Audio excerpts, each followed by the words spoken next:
4 तारीख को परिणाम सामने आएंगे और एक ऐतिहासिक जीत के साथ इस बार एनडीए बंगाल में भी सरकार बनाने जा रही है। आप तो सिर्फ नेता प्रतिपक्ष बिहार के जो हैं वो सिर्फ व्यंजन की बात कर रहे हैं, पर मेरे प्रधानमंत्री जिस राज्य में जाते हैं उस राज्य की भाषा, उस राज्य की बोली तक को सम्मान देने का कार्य करते हैं। जितने भी इल्लीगल अतिक्रमण हैं उसके ऊपर कार्रवाई की जाएगी। शराब की वजह से कई घरों को बर्बाद करने का काम किया है, पर ऐसे में ये कानून पूरी तरीके से धरातल पर उतरे, ये भी जिम्मेदारी सरकार की है।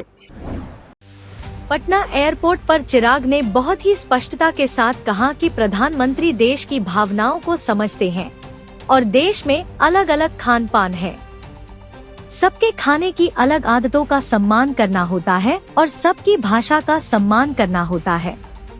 इधर के दिनों में नरेंद्र मोदी द्वारा बंगाल में जाकर झालमुरी खाने और फिर इस बात को भूलकर अन्य राज्य में दूसरी बात कहने पर काफी चर्चा हुई है। तेजस्वी यादव इस पर बोलने वाले और कोई नहीं, वह एक राज्य के विपक्ष के नेता है। चिराग ने कहा है कि इस बार बंगाल ने मन बना लिया है कि बीजेपी की सरकार बनाई जाएगी। इसके साथ प्रधानमंत्री नरेंद्र मोदी के अनुसार डबल इंजन की सरकार बंगाल में भी चलेगी। चिराग पासवान ने कहा कि 4 मई तक इंतजार कीजिए।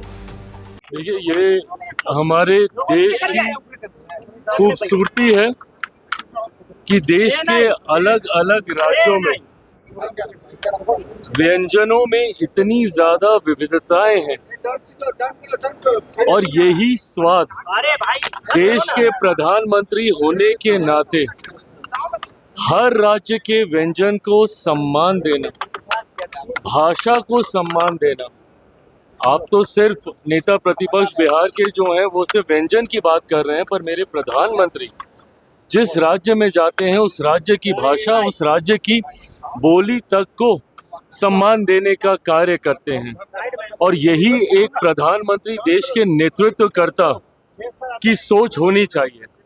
बट जो लोग हमारे देश को जाति में, हमारे देश को भाषा में, हमारे देश को धर्म के नाम पर बांटने की सोच रखते हो, उनको कतई ये समझ में नहीं आएगा कि अलग अलग राज्यों के स्वाद को चखना, उस राज्य को सम्मान देना, उस वहाँ की भाषा को, वहाँ की पहन भूषा को, इन तमाम चीज़ों को अपनाकर प्रधानमंत्री जी देश के हर एक राज्य को एकता में जोड़ने का कार्य करते हैं।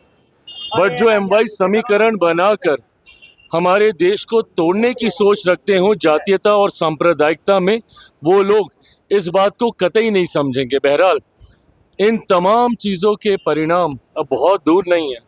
4 तारीख को परिणाम सामने आएंगे और एक ऐतिहासिक जीत के साथ इस बार एनडीए बंगाल में भी सरकार बनाने जा रही है और साथ ही में बाकी के जितने भी राज्य हैं, 5 राज्यों में 4 मई को भारतीय जनता पार्टी के नेतृत्व वाली एनडीए की सरकार बनने जा रही है।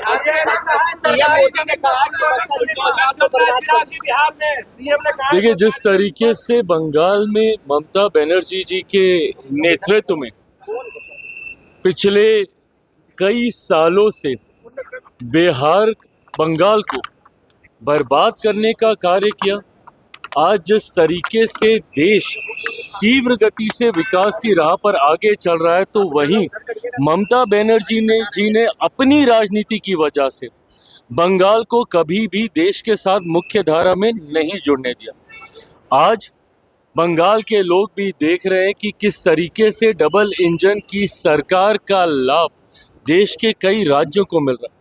इसीलिए इस बार बंगाल की जनता ने भी मन बनाया है कि वो भी डबल इंजन की सरकार, प्रधानमंत्री नरेंद्र मोदी जी के सोच वाली सरकार को बनाने के लिए बंगाल की जनता ने मतदान किया है।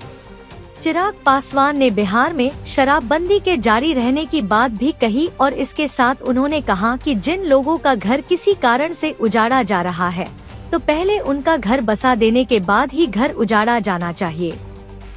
इधर सम्राट के बुलडोजर राज की चर्चा है। सम्राट चौधरी को भी यह बगावत की संभावना देखकर कहना पड़ा है कि उजाड़ देने के पहले वैकल्पिक स्थान देना होगा जहां वह रह सके या रोजगार कर सके। चिराग पासवान ने भी यही कहा है।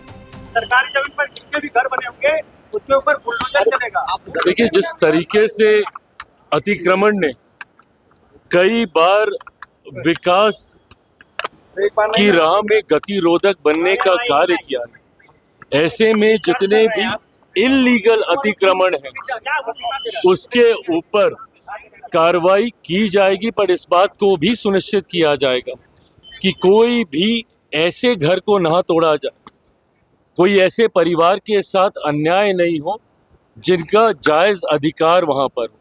साथ ही में लोक जनशक्ति पार्टी रामविलास ने, हम लोगों ने हमेशा इस बात के पक्षधर रहे हैं कि जो गरीब परिवार है पहले उनको वैकल्पिक व्यवस्था मुहैया करा के दी जाए। किसी का भी घर उजाड़ने से पहले उनको एक ऑल्टरनेटिव जगह मुहैया कराई जाए और उसके बाद जो उचित कार्रवाई, जो भी न्याय संगत कार्रवाई हो, उसके बाद उस कार्रवाई को जरूर किया जाए। 4 मई के बाद बंगाल में 5 बड़े काम होंगे, पीएम नरेंद्र मोदी बोले। बिल्कुल सही बात है, और एक के बाद एक उन कार्यों को हम लोगों ने धरातल पर उतारने का भी काम किया है जिन जिन राज्यों में चुनाव से पहले प्रधानमंत्री जी ने वादे किए हैं।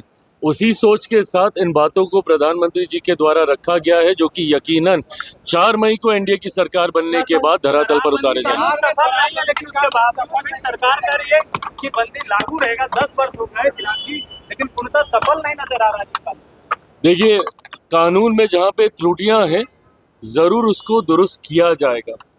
मैंने खुद कई बार इस बात को कहा है कि ये कानून के पीछे की सोच कतई गलत नहीं है।